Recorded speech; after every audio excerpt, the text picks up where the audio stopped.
Welcome to I dream. నేను మీ సురేఖ. ఇవాళ మనతో పాటు ప్రముఖ గైనకాలజిస్ట్ డాక్టర్ వెల్లంకి జానకి గారు ఉన్నారు.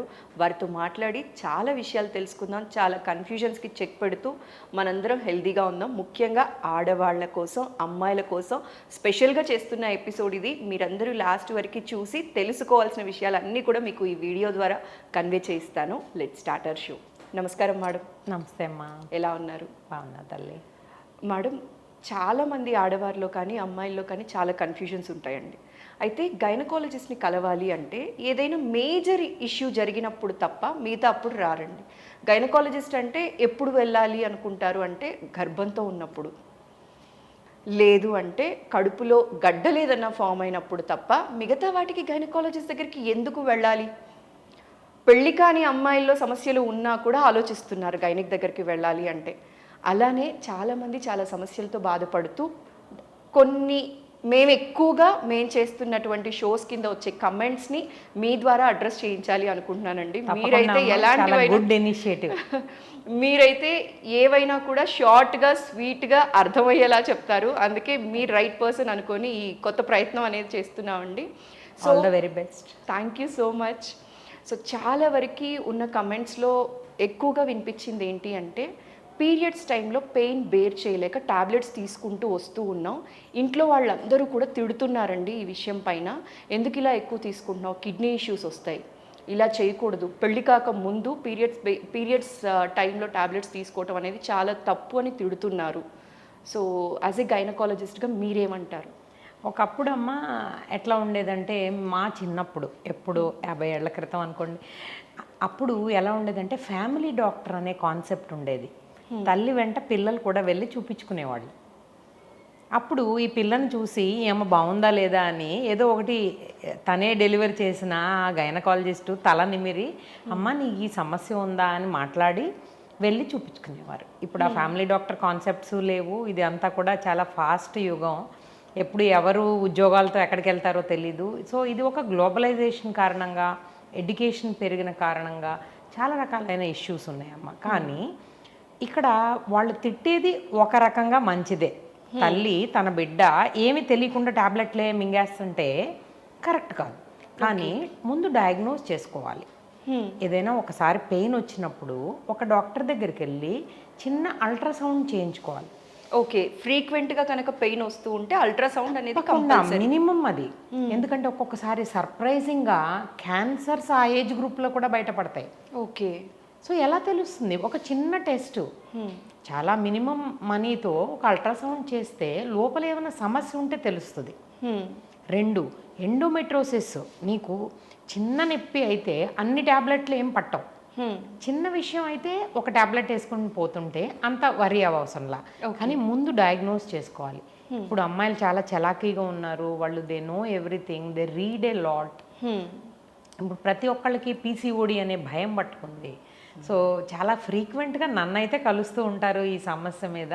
ఏదో ఒకసారి అలా చూపించుకుని ఇది కరెక్టా కాదా అని తెలుసుకుంటున్నారు. ఇంకొక మేజర్ అంశం కూడా నేను ఇక్కడ టచ్ చేయదలుచుకున్నాను. అందరూ కూడా కెరియర్లో ఏం చేస్తున్నారంటే అల్ట్రాసౌండ్ చేయించుకుని వాళ్ళ పీసీఓడి ఉందో లేదో తెలుసుకుని, ఒకవేళ పెయిన్ వస్తుంటే ఏ పెయిన్ కిల్లరో అది ప్రిస్క్రైబ్ చేయించుకుని ఎన్నిసార్లు వేసుకోవాలో కూడా తెలుసుకుని అవసరమైతే ఓరల్ కాంట్రాసెప్టివ్స్ కూడా రాయించుకుంటున్నారు. ఇది ఒక మహా సీక్రెట్. ఎందుకంటే మనకి వెస్టర్నైజేషన్ వల్ల కొన్నిసార్లు లివ్ ఇన్ రిలేషన్స్ ఇవన్నీ కూడా కొన్ని పాసిబిలిటీస్ జరుగుతున్నాయి ఇప్పుడు ఇండియాలో. అది మాకు టోటల్ సర్ప్రైజ్ ఏం కాదు. సో వాళ్ళు రకరకాలుగా దాన్ని యూటిలైజ్ చేస్తున్నారు అనమాట.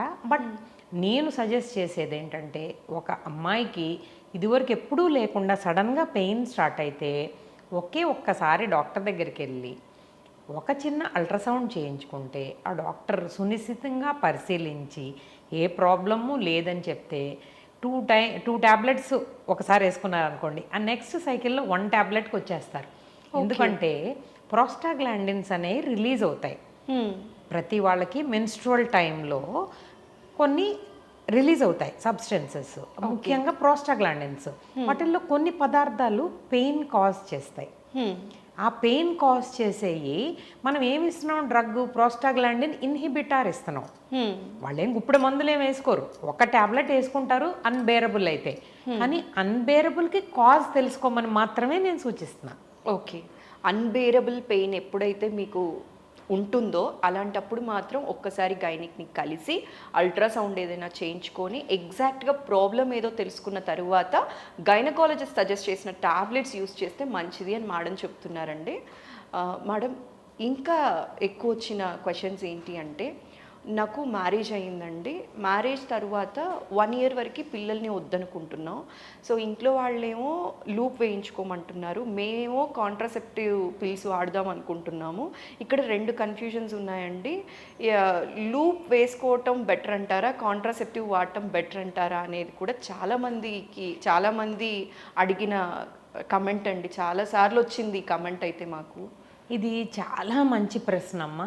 ఎందుకంటే లూప్ అనేది ఒక బిడ్డ పుట్టాక స్పేసింగ్కి వాడాలి, అంతేకాని మొదటిసారే ఒక ఫారిన్ బాడీ లోపల పెట్టేస్తే వాళ్ళకి ట్యూబ్స్ బ్లాక్ అయ్యి రేపొద్దున పిల్లలు పుట్టే అవకాశాలు కూడా తగ్గిపోతాయి.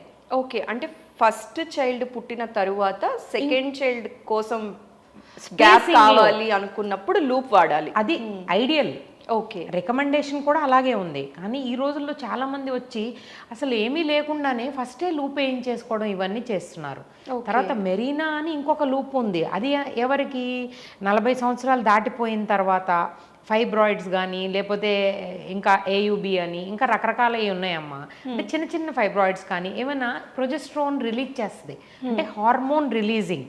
అవి ఇప్పుడు మనం మాట్లాడుకునే అమ్మాయిలకు సంబంధించింది కాదు. సో ఈ రెండిటికి మధ్య కన్ఫ్యూజన్ వద్దు అసలు. మామూలుగా లూప్ ఎవరైనా అడిగితే మనం ఏం చెప్తాం, ఒక బిడ్డ పుట్టిన తర్వాత ఇంకో బిడ్డ పుట్టే మధ్యలో ఉండే spacing method of intrauterine contraceptive device. అంటే టెంపరీగా మనం వద్దనుకున్నప్పుడు తీసేసుకున్నప్పుడు మళ్ళీ ఇంకొక సంతానం కలుగుతుంది కనుక అది వాడాలి. కానీ చాలామంది ఇప్పుడు అబ్రాడ్ వెళ్ళడం, ఆపర్చునిటీస్ పెరిగిపోవడం, సో వాటిలో ఏం అడుగుతున్నారంటే అసలు పెళ్ళి కాకుండా కూడా మాకు కాంట్రసెప్టివ్ వేసేయమని అడుగుతున్నారు. సో ఇవన్నీ కరెక్ట్ కాదమ్మా, అవన్నీ అన్ఎథికల్ ప్రాక్టీసెస్ డెఫినెట్గా. ఓకే, ప్రతి దానికి గుడ్ క్లినికల్ ప్రాక్టీస్ రికమెండేషన్ జీసీపీఆర్ అని ఉంటుంది. మీరు కొడితే ఖచ్చితంగా జీసీపీఆర్లో అమెరికన్ గైడ్లైన్స్, బ్రిటిష్ గైడ్లైన్స్ వస్తాయి. బ్రిటిష్ గైడ్లైన్స్ని గ్రీన్ టాప్ గైడ్లైన్స్ అంటారు. వాళ్ళు ఖచ్చితంగా చెప్తారమ్మా. దాని ప్రకారమే ఇండియన్ విమెన్కి ఏం సూట్ అవుతుందో అది మనం ఆలోచించి చేయవలసి వస్తుంది. ఇవన్నీ కూడా ఇప్పుడు నియంత్రణ అనేది చాలా ఖచ్చితంగా ఉంది, అది మనం పాటించి తీరాలి. ఒక డాక్టర్ అయినా లేదా పేషెంట్ అయినా. ఒక పేషెంట్ వద్దంటే డాక్టర్ ఫోర్స్ చేయలేరు ఖచ్చితంగా. అలాగే పేషెంట్ ఇదే కావాలని చెప్పినప్పుడు కమర్షియల్ యాంగిల్లో ఖచ్చితంగా ఆలోచించొద్దు.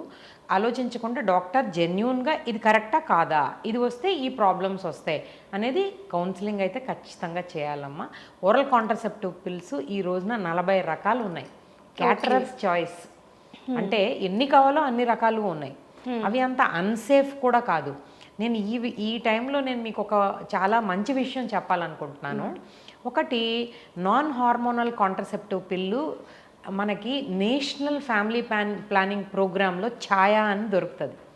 మన గవర్నమెంట్ సెంట్ క్రోమాన్ అంటారు. ఇది ప్లాంట్స్ నుంచి వచ్చిన కాంట్రసెప్టివ్ పిల్. ఓకే, అది వారంలో 2 సార్లే వేసుకోవాలి. నో సైడ్ ఎఫెక్ట్స్, జీవితాంతం కూడా వేసుకోవచ్చు. కానీ ఇది బయట అమ్మడానికి కుదరదు, అందుకని దీనికి ఎవరు కూడా ప్రమోట్ చేయరు. ఓన్లీ గవర్నమెంట్ సెక్టర్లోనే అవైలబిలిటీ ఉంటుంది. కానీ చాలా బాగా పనిచేస్తుంది. మేము చాలాసార్లు చూస్తూ ఉంటాము. ఇర్రెగ్యులర్గా ఈ మధ్యకాలంలో టెన్షన్ కానీ దేనికి కానీ ఇర్రెగ్యులారిటీస్ చాలా ఉన్నాయి. వాళ్ళందరికీ కూడా ఒక చిన్న ప్లాంట్ మెడిసిన్తో కరెక్ట్ అయిపోతుంటే చాలా ఫ్యాసినేటింగ్గా అనిపిస్తూ ఉంటుంది. ఖచ్చితంగా why not, you should use it. Madam, actually మీరు ఈ టాపిక్ మాట్లాడుతున్నప్పుడు నాకు మేజర్గా స్ట్రైక్ అయ్యే క్వశ్చన్ ఒకటి ఉందండి. ఎప్పుడు కూడా చాలామంది ఆడవారు డెలివరీస్కి కావచ్చు, ట్రీట్మెంట్స్కి కావచ్చు, దేనికైనా కూడా ప్రైవేట్ హాస్పిటల్స్కి వెళ్ళటానికి ఇష్టపడుతున్నారు, కార్పొరేట్ హాస్పిటల్స్కి వెళ్ళటానికి ఇష్టపడుతున్నారే తప్ప గవర్నమెంట్ హాస్పిటల్స్కి వెళ్ళటానికి ఆలోచిస్తూ ఉన్నారండి. అంటే పేదవాళ్ళు మాత్రమే గవర్నమెంట్ హాస్పిటల్స్కి వెళ్ళొచ్చు, వాళ్ళకి ఎఫర్ట్ చేసుకోలేరు కాబట్టి గవర్నమెంట్ హాస్పిటల్ సెలెక్ట్ చేసుకుంటారు. కానీ ఎఫర్ట్ చేసుకోగలిగితే ప్రైవేట్ హాస్పిటల్కి వెళ్ళొచ్చు కదా అనే పర్సెప్షన్లో ఉంటున్నారు కదా. మీరేం సజెస్ట్ చేస్తారండి? నేను ఒక గవర్నమెంట్ డాక్టర్ అమ్మ, అది చెప్పుకోవడానికి ఏ రోజు నేను నామోషి ఫీల్ అవ్వలేదు.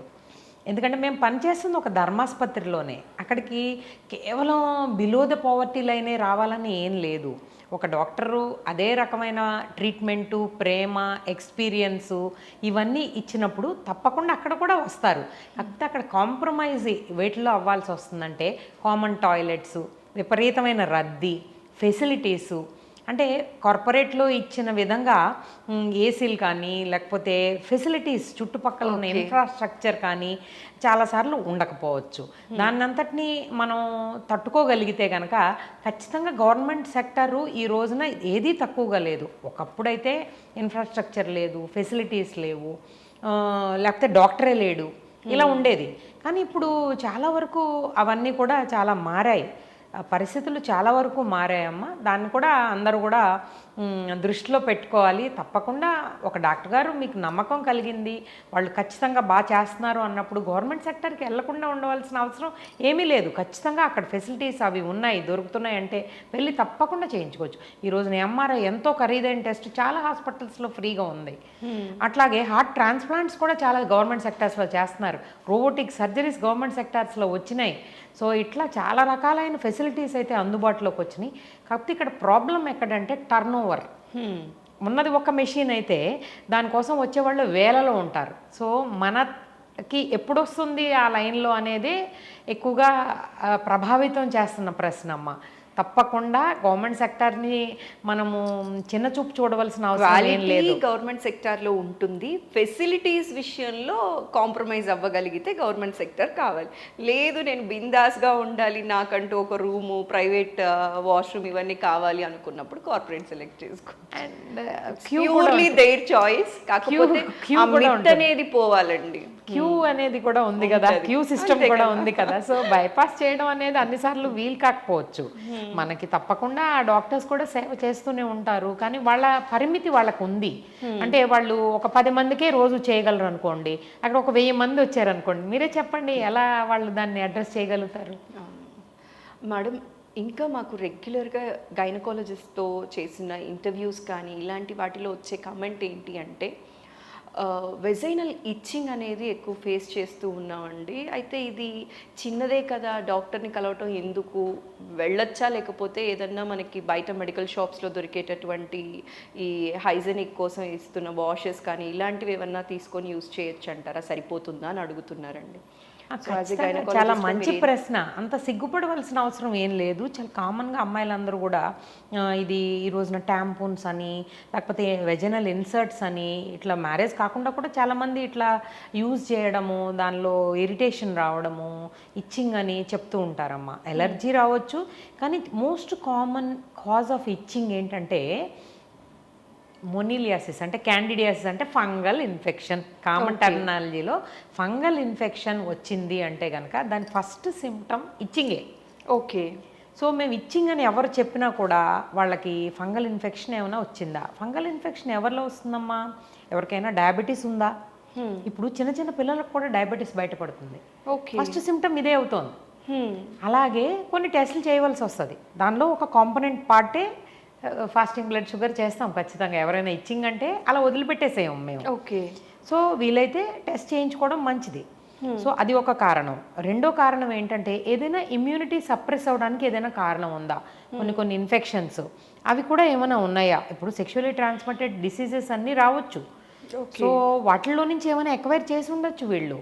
సో టెస్ట్ చేయడానికి భయపడకూడదు. పాప్స్మేర్ కానీ ఏదైనా అవసరమైతే మ్యారీడ్ విమెన్లో మనం చేస్తున్నాం కదమ్మా. ఇప్పుడు యాన్యువల్ పాప్స్మేర్ అనేది ఒకప్పుడు ఉండే రికమెండేషన్, ఇప్పుడు 3 ఏళ్ళకి ఒకసారి కంపల్సరీ చేసేసారు అందరికీ. సో పాప్స్మేర్ తప్పదు. అట్లాగే ఇప్పుడు ఈ రోజున ఎంత ప్రభావితమైందంటే యువత 14 ఏళ్ళ కల్లా హెచ్పివి వ్యాక్సిన్ కోసం వాళ్ళంతటి వాళ్ళుగా వచ్చి అడుగుతున్నారు. ఇప్పుడు నిర్మలా సీతారామన్ గారు లాంటి వాళ్ళు ఇమ్యునైజేషన్ షెడ్యూల్లోకి అంత ఖరీదైన వ్యాక్సిన్ తీసుకొస్తారని చెప్పినప్పుడు మీరందరూ కూడా చాలామంది సంతోషించి ఉంటారు. Very true. ఎందుకంటే ఇంకా మనకి ఇండియాలో క్యాన్సర్స్ బారిన ఎంతోమంది పడుతున్నారు. సో వాళ్ళందరికీ మనం వీలైతే ప్రివెంట్ చేయాలి. ఒకసారి వచ్చి స్టేజ్ బాగా అడ్వాన్స్ అయిపోయి పెరిగిపోయిన తర్వాత మనం ఏం చేయలేకపోవచ్చు. మేడం, ఇంకొక ఇది మిత్తా లేకపోతే ట్రూతా తెలీదు కానీ ఎక్కువ వచ్చిన కమెంట్స్ ఏంటి అంటే, మేడం నాకు చాలా సంవత్సరాల నుంచి వైట్ డిశ్చార్జ్ ఎక్కువ అవుతుంది. అయితే అందరూ అంటున్నారు ఇట్లా వైట్ డిశ్చార్జ్ అయితే క్యాన్సర్కి సిమ్టమ్ ఇమ్మీడియట్గా ఆంకాలజిస్ట్ని కలవండి అంటున్నారు. నేను ఇప్పుడు గైనకాలజిస్ట్ని కలవాలా ఆంకాలజిస్ట్ని కలవాలా అని అడుగుతున్నారండి. ఇది చాలా అంటే మీకు భలే ఎవరు పంపిస్తున్నారో కానీ ఇట్లాంటివి చాలా విచిత్రంగా అనిపిస్తున్నాయి నాకు. ఇక్కడ కొన్ని క్లియర్గా నేను కొన్ని చెప్పదలుచుకున్నానమ్మా. ఒక అమ్మాయికి రజస్వల అయిన దగ్గర నుంచి ఓవ్యులేషన్ టైంలో వైట్ డిశ్చార్జ్ అవుతుంది. వైట్ డిశ్చార్జ్ అయితే 2 సిమ్టమ్స్ ఉన్నప్పుడే భయపడాలి.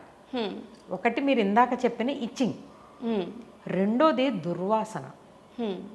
ఒకటి ఏదైనా బ్యాడ్ స్మెల్ వస్తుందంటే ఫర్గాటన్ ట్యాంపూన్ అంటాం. అంటే ఎప్పుడు మర్చిపోతారు ఏదో ఒకటి అట్లా ట్యాంపూన్ లాంటివి ఇప్పుడు ఇన్సర్ట్ చేసి అది క్లియర్ చేయడం మర్చిపోయారు అనుకోండి, విపరీతమైన బ్యాడ్ స్మెల్ వస్తుంది. లేదా నేను ఇందాక చెప్పినట్టు సెక్షువల్లీ ట్రాన్స్మిటెడ్ డిసీజెస్ ఏమన్నా అయితే కనుక అవి కూడా బ్యాడ్ స్మెల్ వస్తాయి. అవి ఏంటో ఫస్ట్ చూసి దాన్ని డయాగ్నోజ్ చేసి అవసరమైన టెస్టులు చేసి దానికి ట్రీట్మెంట్ ఇవ్వవలసి వస్తుంది. అంతేగాని హైడ్ చేయాల్సినవి ఏం కాదు. మీకు ఇచ్చింగ్ లేదు, దుర్వాసన లేదు అంటే దురద కానీ దుర్వాసన కానీ ఈ 2 దూలు లేవనుకోండి, మీరు అసలు ఏమీ వర్రీ అవసరం లేదు. వైట్ డిశ్చార్జ్ అనేది చాలా కామన్. ఒకప్పుడైతే ఒక 30 ఏళ్ల క్రితం మేము ఓవులేషన్ అయినప్పుడు ఆ కేవలం వైట్ డిశ్చార్జ్ని తీసి ఇట్లా థ్రెడబిలిటీ అంటే అంత లాంగ్ వైట్ డిశ్చార్జ్ అయ్యేది, దాన్ని స్పిన్ బార్కిట్లు అంటాము. ఇట్లా థ్రెడబిలిటీ అంటారనమాట. ఆ వచ్చిన సర్వైకల్ మ్యూకస్ వస్తుంది, ఎగ్గు చుట్టూ ఉన్న మ్యూకస్ బయటకు వస్తుంది. అది చాలా హెల్దీ సంకేతం ఎగ్గు బయటకు వస్తుందని. ఒక అమ్మాయికి ఎగ్గు బయటకు వస్తుందని వైట్ డిశ్చార్జ్ ద్వారానే ప్రకృతి తెలియచెప్తోంది. ఓకే, దాన్ని మనం అవగాహన చేసుకోవాలి తప్ప భయపడిపోకూడదు. అట్లాంటి చిన్న చిన్న వాటికి మనము క్యాన్సర్ ఏమోనని మనలో మనం భయపడిపోయి అమ్మకు కూడా చెప్పకుండా రకరకాలైన పనులు చేయకూడదు. సో ఖచ్చితంగా మనం ఏం తెలుసుకోవాలి అంటే ఏవి బ్యాడ్ అనేది తెలుసుకోవాలి. ఆ సిమ్టమ్ ఎక్కడ దుర్వాసన ఉందా లేదా బ్యాడ్ స్మెల్ వెరీ తెలిసిపోతుంది, పక్కన వాళ్ళకి కూడా వస్తుంది. తర్వాత దురద ఉందా ఆపుకోలేదు కదా, దురద వస్తే గోక్కోవాల్సిందే కదా ఎవరైనా సరే. అట్లా నీకు దురద ఉందా వెంటనే టెస్ట్ చేయించుకో. ఒక చిన్న టాబ్లెట్ ఫ్లూకోనజాల్, నేను చెప్తున్నాను కదా 150 mg ఫ్లూకోనజాల్ వేస్తే మళ్ళీ దురదే రాదు. ఓకే, అంత సింపుల్గా క్యూర్ అయ్యే వాటికి ఆంకాలజిస్ట్ దగ్గరికి వెళ్ళవలసిన పని ఏమీ లేదు. చిన్న చిన్నవి ఇవన్నీ. అది ఒక చిన్న ఫ్యామిలీ డాక్టర్ ఉంటే జనరల్ డాక్టర్ ఎవరైనా కానీ చెప్పగలుగుతారు ఇవన్నీ. ఓకే, ఇవి ఏం దీనికి ప్రత్యేకమైన టెస్ట్లు అవసరం లేదు, పెద్ద పెద్ద హాస్పిటల్స్ అవసరం లేదు. చిన్న విషయాలు భయపడకుండా ఉంటే చాలు. అయితే మేడం ఇంకొక కమెంట్ వచ్చింది. అదేంటి అంటే ఒక మదర్ వాళ్ళ అమ్మాయి గురించి అడుగుతోంది. అమ్మాయికి మెచ్యూర్ అయిన దగ్గర నుంచి కూడా 6 monthsకి ఒకసారి పీరియడ్స్ లాంటివి వస్తూ ఉన్నాయట. సో ఇప్పుడు మేము గైనకాలజిస్ట్ని కలవాలా లేకపోతే అలా కొన్నాళ్ళ తర్వాత కలుద్దామా అని అనుకుంటున్నాము. షీ స్టిల్ 14 years అండి, ఇప్పుడే టాబ్లెట్స్ యూజ్ చేయటం ఎంతవరకు కరెక్ట్ అనే భయం ఉంది మాకు అని అడుగుతున్నారండి. ఇది చాలా సమంజసమైన ప్రశ్నమ్మ. ఎందుకంటే 14 ఏళ్లకి రజస్వల అనేది ఒకప్పుడు జరిగేది, కానీ ఈ మధ్యకాలంలో 10 ఏళ్లకే అయిపోతున్నారు. ఈ ఫాస్ట్ ఫుడ్స్ వీటి వల్ల ఒక 30 kgs వచ్చిన ఏ అమ్మాయి అయినా 10 ఏళ్ళప్పుడే అయిపోతుంది. 14 వరకు కూడా ఎవరు ఆగట్లేదు, పీరియడ్స్ వచ్చేస్తున్నాయి వాళ్ళకి రెగ్యులర్గా. ఈ మాట నేను ఒకటి మధ్యలో ఇంటరప్ట్ చేసినందుకు క్షమించాలి. మీరు లాస్ట్ టైం ఒక మాట అన్నారండి, 30 kgs వచ్చినప్పుడు అలార్మింగ్ మెసేజ్ లాగా చూసుకొని ఒకసారి చెక్ చేసుకోండి అంటే అంతా తూచి డాక్టర్ చెప్పింది. అట్లా ఏమీ ఉండదు, 30 kgsకి దీనికి సంబంధం ఏముంది అని అన్నవాళ్ళు కూడా ఉన్నారండి. ఖచ్చితంగా మీరు మళ్ళీ రేస్ చేశారు కనుక చెప్తున్నా, ఒక మనిషికి 35 కిలోలు 8వ సంవత్సరంలో వచ్చినా వాళ్ళ పీరియడ్స్ వచ్చేస్తున్నాయి. ఎందుకంటే ఎందుకు ఆ వెయిట్ ఉన్నప్పుడు అది ఫ్యాట్ ద్వారా వచ్చిన ఈస్ట్రోజన్ దేనిని స్టిమ్యులేట్ చేస్తుంది, గర్భసంచిని ఓవరీస్ని స్టిమ్యులేట్ చేస్తుంది. సో ఖచ్చితంగా 30 kgs పైన ఎవరైతే ఉంటారో వెళ్తే అది అలార్మింగేనండి. ఖచ్చితంగా 10 ఏళ్ళకి ఇప్పుడు వస్తున్నారని తీసుకొస్తే పరిగెట్టుకుంటూ, సో ఆ టైంలో ఈస్ట్రోజన్ ట్రిగ్గర్ చేసేసింది వాళ్ళకి. అందుకని వాళ్ళ ఫస్ట్ మెన్సెస్ వచ్చింది, కానీ వాళ్ళకి రాలేదు. అంటే అసలు ఒకసారి మెన్సెస్ ఎందుకు వస్తుందో ఫస్ట్ తెలుసుకుందాం. ఎవ్రీ మంత్ ఒక ఎగ్ వస్తుంది. ఎగ్ వస్తే అది అయితే ఫర్టిలైజ్ అయితే మళ్ళీ పిల్లలుగా బయటకు వస్తాం ఈ ప్రపంచంలోకి. రాలేకపోతే మెన్సెస్ వస్తుంది. ఎగ్ డై అయిపోయిన తర్వాత పోస్ట్ ఓవ్యులేటరీ పీరియడ్ అంటే 14 రోజులు ఎగ్ బతికితే అది ఫలదీకరణం చెందితే ఒక బిడ్డగా పుడుతుంది. ఖచ్చితంగా 14 రోజుల్లో చనిపోతుంది వచ్చిన ఎగ్. వీళ్ళకి 6 నెలల వరకు ఎందుకు రావట్లేదంటే వాళ్ళకి ఎగ్ రావడం లేదు, ఊరికే ఒక పీరియడ్ వచ్చింది తప్ప నెక్స్ట్ పీరియడ్కి ఇంకా టైం పడుతుంది. నెల నెల పీరియడ్స్ రాకపోతే నెల నెల పీరియడ్స్ కూడా రావు. అంటే నెల నెల ఎగ్ అనేది రాకపోతే పీరియడ్స్ అనేవి రావు. సో ఇదైతే మళ్ళీ మేడం ఆన్ రికార్డ్ చెప్తున్నారు, అలార్మింగ్ మెసేజే అండి. దయచేసి ఏదో చెప్పారు అని చెప్పి ఇగ్నోర్ చేయకండి. అమ్మాయిలు చిన్న వయసులో 8 ఇయర్స్కి 9 ఇయర్స్కి 30 కేజెస్ కనుక దాటితే 35 అట్లా కనుక ఉంటే ఇమ్మీడియట్గా మీరు ఒకసారి గైనకాలజిస్ట్ని కలవండి. అది ఆ అమ్మాయికి మంచిది, ఒకసారి ఆలోచించండి. Madam coming to the point, ఇప్పుడు తనని హాస్పిటల్కి తీసుకెళ్ళటం మంచిదంటారా డిలే పీరియడ్స్లో? అవసరం లేదండి. అంటే ఇప్పుడు అమ్మాయికి మరో రకమైన ఇబ్బంది ఏమీ లేదనుకోండి, లావుగా లేదు, ఓకే, ఆమెకి ఏ రకమైన అంటే కాన్స్టిపేషన్ ఇట్లాంటి సిమ్టమ్స్ కూడా లేవు. ఎందుకంటే డిలేడ్గా అయినప్పుడు మనం థైరాయిడ్ చెక్ చేసుకోవాలి ఎప్పుడు కూడా. ఓకే, 6 monthsకి ఇట్లా పీరియడ్స్ వస్తే థైరాయిడ్ చెక్ చేసుకోవాలి. Thyroid is a component part. అంటే అడాలసెంట్ ఏజ్ గ్రూప్స్లో థైరాయిడ్ ఉందనుకోండి, ఎలా బయటపడుతుంది? ఇలాగే బయటపడుతుంది. ఓకే, ఎమనూరియాతోనే వస్తారు. మాకు ఈ సిమ్టమ్కి ఈ ప్రోటోకాల్ టెస్ట్లు అనేవి ఉంటాయి. ఖచ్చితంగా మన దగ్గరికి వస్తే ఏం చేస్తాం? థైరాయిడే చేయించుకుంటాం. చేస్తే T3 T4 TSH చూస్తే హైపోథైరాయిడ్ అనుకోండి, థైరాయిడ్ కరెక్షన్ చేయగానే వెంటనే నెల నెల వచ్చేస్తాయి. ఏ హార్మోను వాడక్కర్లేదు. అమ్మ థైరాయిడ్ హైపోథైరాయిడ్ తగ్గిపోయింది కనుక ఆమెకు ఆ సిమ్టమ్ వచ్చింది. ఓకే, దాన్ని సిమ్టమ్గా చూడాలి. లేదా క్లాక్ సెట్ అని ఉంటుందమ్మా, HPO యాక్సిస్ అని ఉంటుంది. హైపోథాలమో పిట్యూటరీ ఓవేరియన్ యాక్సిస్ మనందరికీ తెలుసు. సెరిబ్రల్ కార్టెక్స్ వెళ్ళి హైపోథాలమస్లో నుంచి FSH LH అంటే GnRH రిలీజింగ్ హార్మోన్స్ అన్నీ కూడా రిలీజ్ చేస్తే అది ఓవరీ మీద ఈస్ట్రోజన్ టెస్టోస్టెరోన్ అనేవి ఇచ్చి లైట్గా ఉంటుంది. జస్ట్ చాలా చిన్నగా ఉంటుంది. అమ్మాయిలో టెస్టోస్టెరోన్ మళ్ళీ మీరు ఆశ్చర్యపోవాల్సిన అవసరం, చిన్నది ఉంటుంది అనమాట. సో ఈస్ట్రోజన్ కూడా హై వాల్యూస్ కావాలి, అలాగే ప్రొజెస్ట్రాన్ కూడా సరైన వాల్యూ కావాలి, ప్రొలాక్టిన్, థైరాయిడ్ ఇవన్నీ కూడా ఈ బ్యాండ్ ఆఫ్ ఆర్కెస్ట్రా. దీనికి మాస్టరు మన బ్రెయినే. ఓకే, అమ్మాయికి టెన్షన్ ఏమైనా ఉందా, లేదా స్ట్రెస్ అవుతుందా దేనికైనా, ఇలాంటివన్నీ కూడా మనం ఎగ్జామిన్ చేసి తెలుసుకోవచ్చు. లేదా ఇంకా చాలా రకాలైన సిమ్టమ్స్ ఉంటాయి. ఇక్కడ ఏంటి అంటే కొంతమంది హైట్ కూడా విపరీతంగా పెరిగిపోవచ్చు, చాలా షార్ట్గా స్టంట్ అయిపోతారు. ఓకే, ఇప్పుడు 14 ఏళ్ళకే కదా ఆ గ్రోత్ స్పర్ట్స్ అవన్నీ 11 నుంచి స్టార్ట్ అవుతాయి. మనం హైట్ విపరీతంగా పెరిగారా, చాలా పొట్టిగా అయిపోయారా, అవన్నీ చూసుకుంటూ ఉండాలి. ఈ అమ్మాయి కేవలం పీరియడ్స్ అనే కాకుండా మిగతా అంతా కూడా చూడాలి. ఫిమేల్ సెక్షువల్ క్యారెక్టర్స్ రకరకాలుగా ఉంటాయి. బ్రెస్ట్ డెవలప్మెంట్ ఎలా ఉంది, హెయిర్ డెవలప్మెంట్ ఎలా ఉంది, అండర్ ఆర్మ్స్ ఎలా హెయిర్ ఉంది, ప్యూబిక్ హెయిర్ ఎలా డెవలప్ అయింది, అమ్మాయిగా రూపాంతరం చెందుతున్న టైంలో ఇంకేమన్నా ప్రాబ్లమ్స్ వచ్చినాయా. ఇది పెద్ద టెక్స్ట్ బుక్ అమ్మ, స్పీర్ ఆఫ్ అని. సో ఎప్పటికప్పుడు అది దానికి రీసెర్చ్ అవుతుంది, అన్నీ ఉన్నాయి. దానికి సైంటిఫిక్ ఎవిడెన్స్ లేకుండా ఏదో చూచాయిగా చెప్పడం అనేది కాదు ఇది. అన్నీ కూడా ప్రతిదానికి మనము ఒక సైంటిఫిక్ సిద్ధాంతంతో దానికి ఎక్స్పీరియన్స్ కలిపి చెప్పడం జరుగుతుంది అంతే తప్ప మనకేం నచ్చితే చెప్పడానికి వీలు కాదు సైన్స్లో. మేడం, ఇంకా జనరల్గా మేము ఎప్పుడు గైనకాలజిస్ట్తో షో చేసినా కూడా వచ్చే కామన్ కమెంట్ ఏంటి అంటే మెన్స్ట్రల్ కప్ గురించి మాట్లాడండి మేడం, విపరీతంగా ప్రమోట్ చేస్తున్నారు, అది మంచిది అంటున్నారు, కానీ అది అన్మ్యారీడ్స్ యూజ్ చేయొచ్చా, సో మాకు ఏమన్నా ఇబ్బందిగా ఉంటుందా అనేవి కొన్ని కమెంట్స్ అయితే. మెన్స్ట్రల్ కప్ యూస్ చేసి సఫర్ అయ్యాము, మాకు అది చాలా ఇబ్బందికరంగా ఉంది అని చెప్పి ఇంకొక కమెంట్ దానికి రిప్లై అన్నమాట. సో కొందరు కంఫర్టబుల్గా ఉన్నారు, కొందరికి కంఫర్ట్ లేదు. యాజ్ ఏ గైనకాలజిస్ట్గా మీరు ఏం సజెస్ట్ చేస్తారు, మంచిదంటారు? ఇది అంతా కూడా ఆ అమ్మాయి తనకి తానే ట్రైన్ అయిన విధానం బట్టి ఉంటుంది. కొంతమందికి మీన్ బ్లడ్ లాస్ అని ఉంటుంది. ఒక మెన్సెస్లో mean blood loss around 80 ml వరకు నార్మల్గానే మనం భావిస్తాం. అరౌండ్ 30 ml అందరికీ కామన్గా ఉంటుంది. 80 ml పోతున్నప్పుడు ఒక చిన్న కప్ ఇన్సర్ట్ చేస్తే మొత్తం పాడైపోయి సాయిల్ అయిపోయి క్లోత్స్, అది చాలా ఎంబరాస్మెంట్కి సోషల్గా ఇబ్బందులకి గురి చేస్తుంది. ఓకే, అది ఎలా తెలుస్తుంది? ఆమెకు ఒక సైకిల్లో ఎక్కువ అవుతుందా తక్కువ అవుతుందా అవన్నీ అసెస్మెంట్, సెల్ఫ్ అసెస్మెంట్. అది కాక ప్రైవేట్ పార్ట్స్లోకి ఒక కప్ని, ఏ కప్ని, ఒక ప్లాస్టిక్, సైలాస్టిక్, ఇట్లా మెటాలిక్, ఇలా రకరకాల కప్స్ని కానీ ఇన్సర్ట్ చేయడం అనే దాన్ని ఒక ప్రక్రియ. ఎనీవే హైమన్ ఇవన్నీ డిస్టర్బ్ అవుతాయి. Okay. సో ఈ అమ్మాయిలు అంతా కంఫర్టబుల్గానే అవన్నీ చేయగలుగుతున్నారా లేదా అనేది ఫస్ట్ పాయింట్. వాళ్ళకే నచ్చలేదనుకోండి, మనం ఫోర్స్ చేసినా వాళ్ళు వాడరు. ఓకే. వాళ్ళకి నచ్చిందనుకోండి, ఆ అసెస్మెంట్ కరెక్ట్గా ఉంది, కరెక్ట్ మెన్స్ట్రల్ కలెక్ట్ చేస్తుంది అనుకోండి, చాలా ఈజీ కదా. మీకు ఈ డైపర్స్, ర్యాషెస్, దాని తర్వాత ఇంకేమన్నా ఇబ్బందులు కొంతమందికి పడవు. అట్లాంటి వాళ్ళు ట్రై చేస్తూ ఉంటారు. వాళ్ళు కంఫర్టబుల్గా ఉంటే ఓకే, అసెస్మెంట్ కరెక్ట్గా ఉంటే ఓకే.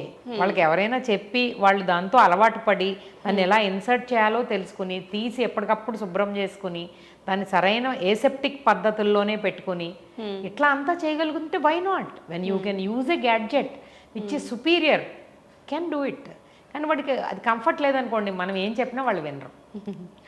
మేడం, ఇంకొక క్వశ్చన్ ఏంటి అంటే, ఎక్కువగా వచ్చే క్వశ్చన్, పీరియడ్స్కి ముందు ఒక 10 days ముందు నుంచి నాకు విపరీతమైన చిరాకు ఉంటుందండి, విపరీతమైన కోపం, ఎక్కువ ఫుడ్ తినేస్తున్నాను, క్రేవింగ్స్ అసలు ఎలా ఆపుకోవాలో తెలియట్లేదు, కైండ్లీ సజెస్ట్. ఇది చాలా కామన్గా నన్ను అడుగుతూనే ఉంటారమ్మా. ఇది అంతా కూడా ఎక్కువ వస్తూ ఉంటాయి. మనం కూడా ఆల్రెడీ ఈ పాయింట్ పైన మాట్లాడామండి. అవునండి. ఇది ఏంటంటే ప్రొజెస్ట్రోన్ అనే దాన్ని బ్లేమ్ చేయాలి. ఎందుకంటే ప్రొజెస్ట్రోన్ అనేది మూడ్ స్వింగ్స్కి కారణం. సో ఎప్పుడైనా ఆడవాళ్ళు తిట్టినప్పుడు ఆ తప్పు మాది కాదు, హార్మోన్ తప్పు అనుకోండి.